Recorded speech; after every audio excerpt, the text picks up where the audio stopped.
Hello everyone, welcome to my logical study classes. तो आज के इस वीडियो में हम डिस्कस करेंगे सिंप्लीफिकेशन के बारे में। सिंप्लीफिकेशन क्वेश्चन को सॉल्व करना आसान होता है क्योंकि हम इस बचपन से ही बनाते आ रहे हैं, बॉडमस के नियम पे बनाते हैं। तो ये सॉल्व करना आसान है, बट जल्दी सॉल्व करना ये थोड़ा कठिन हो जाता है। आजकल सारे एग्जाम में इस क्वेश्चन को देखने को मिलता है। सिंप्लीफिकेशन की मात्रा कुछ बैंक में ज़्यादा ही होती है और समय भी 1-2 क्वेश्चन आ ही जाते हैं, रेलवे में भी 4-5 आते हैं। तो इसको हम जानेंगे और इसको जल्दी सॉल्व कैसे करना है इसके बारे में जानेंगे। इसके कुछ नियम होते हैं, उस नियम को देख लीजिएगा, आपको इसमें नया सीखने को मिलेगा। सबसे पहला, जैसे कि 2 से 9 तक अंक जो है, इसके कुछ नियम होते हैं बड़ी से बड़ी संख्या को विभाजित करने का। तो सबसे पहले देखेंगे 2 के बारे में, ठीक है। 2 के बारे में जानेंगे।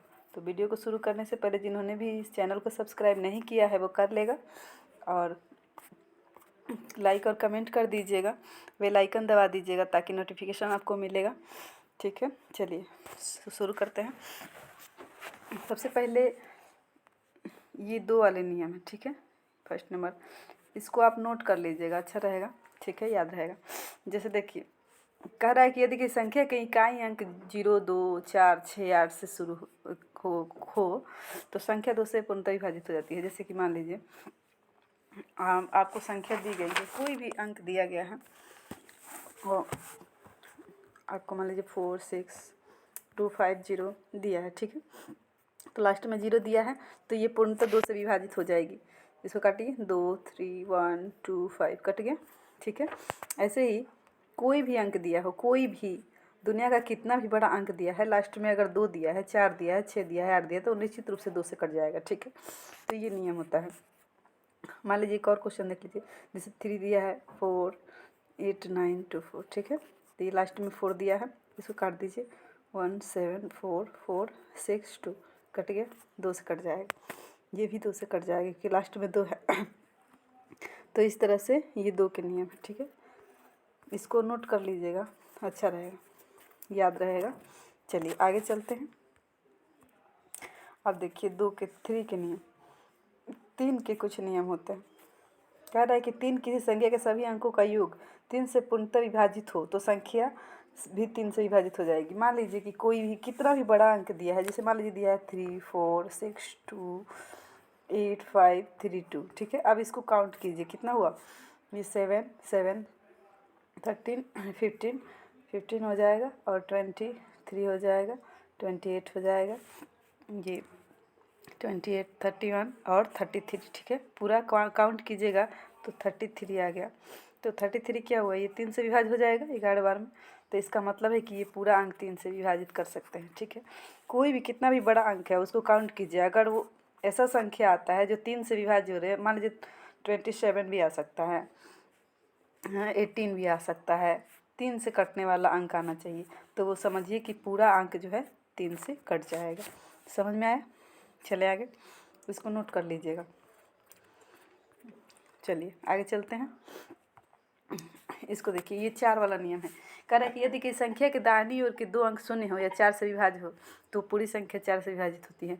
मान लीजिए कि अब कोई आपको अंक दिया है, मान लीजिए अंक दिया है 4 दिया है, 3, 2, 5, 0, लास्ट में कह रहा है कि दाहिने से 2 अंक जो है शून्य होना चाहिए या फिर लास्ट से 2 अंक 4 से विभाज्य होना चाहिए।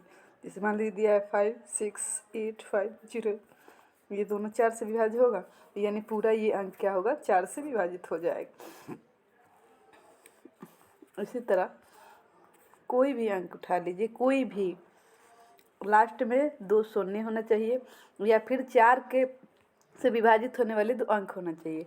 मान लीजिए कि 48 भी हो सकता है लास्ट में, 08 भी हो सकता है लास्ट में, 76 भी हो सकता है लास्ट में, 16 भी हो सकता है लास्ट में। इधर कितना भी अंक हो उससे कोई फर्क नहीं पड़ता। ये 2 अंक जो है वो 4 से 4 से या तो विभाज्य होना चाहिए या 2 0 होना चाहिए, तो वो आराम से 4 से कट जाएगा निश्चित रूप से। समझ में आया? इसको भी नोट कर लीजिएगा। चलिए चले आगे, आगे चलिए। इसको देखिए, ये 5 वाला है। 5 वाला तो बिल्कुल ईजी होता है, ये सबको समझ में आएगा कि जितने भी अंक के लास्ट में या तो 0 हो या 5 हो तो ये 5 से कट जाता है। कितना भी इधर अंक दिया है उससे कोई मतलब नहीं है। लास्ट में 0 और 5 होना चाहिए, ये 5 से कट ही जाएगा, निश्चित रूप से कटेगा। ठीक है, जैसे कि मान लीजिए हम उदाहरण के लिए देखते हैं, क्वेश्चन। मान लीजिए दिया है 62 3 4 0। ठीक है, लास्ट में 0 दिया है, इसको काटिए। 5 1 2 से जाएगा, 4 से जाएगा, ये 6 से जाएगा और 8 से जाएगा, कट जाएगा। 5 बार में कट गया। तो इस तरह अगर लास्ट में अगर 5 भी होता तो भी कट जाता। इसी तरह लास्ट में जितना भी अंक में 0 दिया हो या 5 दिया हो, निश्चित रूप से 5 से कट जाता है, यही नियम है। ठीक है, तो चलिए ये समझ में आ गया, इसको भी नोट कर लीजिएगा। चलिए आगे चलें। चलिए इस क्वेश्चन को देखिए, क्वेश्चन नहीं है मतलब समझिए। ये 6 है, 6 को कैसे विभाजित कर रहा है कि यदि कोई संख्या 2 और 3 दोनों से विभाजित हो रही है तो 6 से भी हो जाएगी। कोई भी अंक आप 2 से विभाजित कर रहे हैं, 3 से विभाजित हो रही है तो 6 से भी हो जाएगी निश्चित रूप से। मान लीजिए कि हम कोई अंक जैसे ले लेते हैं उदाहरण के लिए, जैसे कोई अंक ले लीजिए, ये 2 7 हो गया, 5 8 9 2।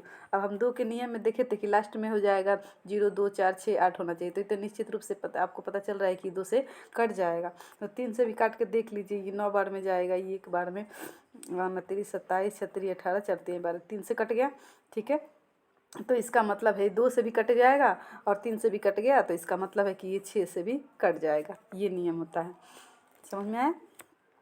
ठीक, चलिए और आगे देख लेते हैं।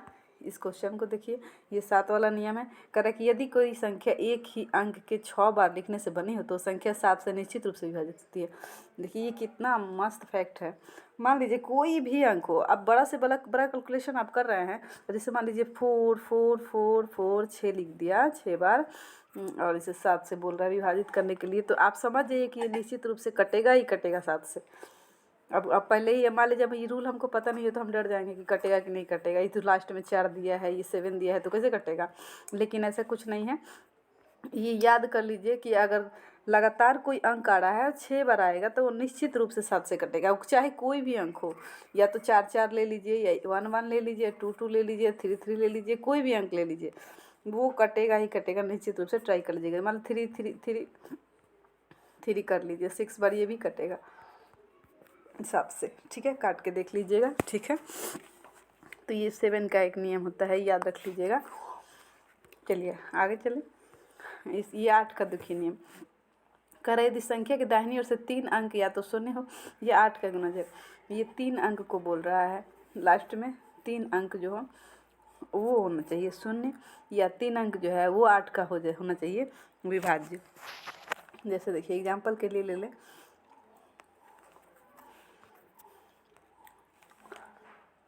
मान लीजिए कि 6 8 2 5 और 0 कर दिया। लास्ट में 3 0 है तो ये 8 से निश्चित रूप से कटेगा। काट के देखिए, 8 8 पर 40, 8 3 का 24, 8 एकम 8, फिर 8, ये 8 एकम 8 हो गया, और यहाँ बच गया 2, 8 दूनी 16, 8 25 40, कट गया, तो निश्चित रूप से ही कटेगा। ठीक है, तो ये याद रखिएगा। अब मान लीजिए कोई अंक है, 8 से विभाज्य वाला अंक ले लेते हैं।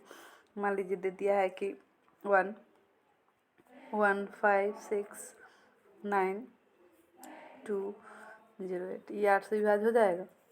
8 दूनी 16, 8 6 48, ये कट रहा है तीनों अंक 8 से। ठीक है, तो ऐसे ही काट के देख लीजिए, अगर कट रहा है तो इसका मतलब है कि ये 8 से कट जाएगा।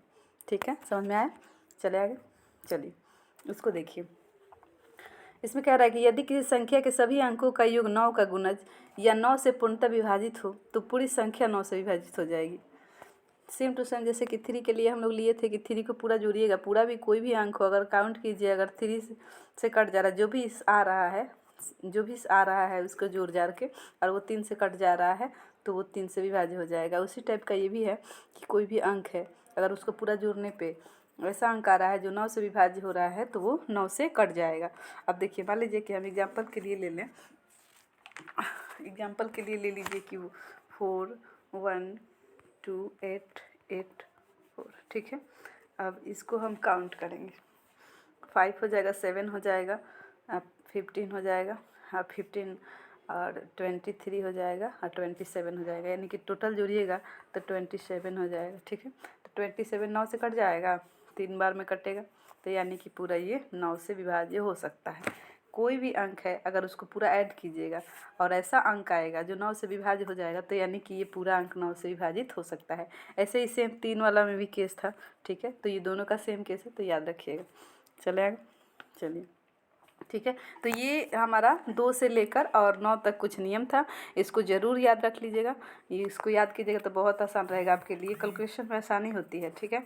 तो हो गया। और चलिए देखिए आगे, अब आगे भी कुछ नियम है, कुछ क्वेश्चन होते हैं। मान लीजिए कि आपको दिया है, सबसे पहले आपको कैलकुलेशन करने के लिए स्क्वायर याद करना, पहाड़ा याद करना ज़रूरी है। तो आपको याद होना चाहिए पहाड़ा, आपको कम से कम 1 से कम 20 तक तो याद होना ही चाहिए, ठीक है। ये पहाड़े याद होना चाहिए। अगर किसी को याद नहीं है तो वो आज ही याद कर लेगा, क्योंकि कैलकुलेशन करने में तभी आसानी होगी जब आपको ये याद रहेगा, नहीं तो आप कैलकुलेशन करते रह जाएंगे। उसके बाद देखिए, अगर मान लीजिए स्क्वायर आपको याद नहीं है, 1 से 20 तक आपको 30 तक याद कीजिएगा तो बहुत अच्छा रहेगा। 1 से 30 तक आपको स्क्वायर याद होना चाहिए, होना ही चाहिए, तब जाके आपका जल्दी से जल्दी कैलकुलेशन होगा, ठीक है। तो आप आज ही 1 से 30 तक स्क्वायर याद करेंगे। अगर स्क्वायर रूट निकालने नहीं आता है आपको तो हम बता देंगे, हम इस पे सेशन लेंगे, ठीक है। और उसके बाद आपको 1 से लेकर 20 तक क्यों याद होना चाहिए, ठीक है।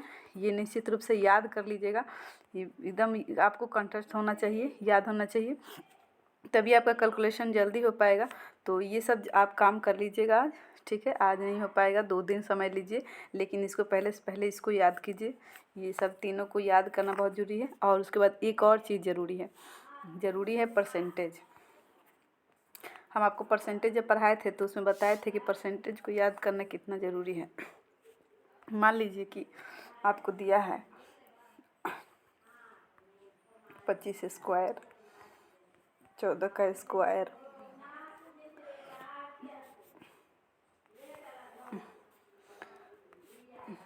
प्लस 169, ठीक है। तब आपको याद नहीं होगा तो क्या कीजिएगा, आप पहले 4 घंटा इसको सॉल्व कीजिएगा, इसको सॉल्व कीजिएगा, तब तो बहुत टाइम लगेगा। अब आपको याद होगा कि 25 का स्क्वायर 625 होता है, तो आप पट से यहाँ से 625 लिखिएगा। आपको याद होगा कि 14 का स्क्वायर 196 होता है, आप 196 लिखिएगा। अच्छा, ये रूट में रहेगा, ठीक है। अगर याद होगा कि ये 13 का है रूट है तो यहाँ पर डायरेक्ट 13 लिखिएगा। उसके बाद आराम से जल्दी कैलकुलेशन कीजिएगा, उसके बाद तुरंत होगा। इस तरह से याद करना बहुत ज़रूरी है, ठीक है। तो याद कर लीजिएगा। और हम कल स्क्वायर के बारे में देखेंगे, स्क्वायर निकालना देखेंगे जल्दी कैसे निकलता है, ठीक है। आज के लिए इतना ही। तो आप लोग को वीडियो कैसा लगा कमेंट करके ज़रूर बताइएगा, और चैनल को ज़रूर सब्सक्राइब कर दीजिएगा। Thanks for watching.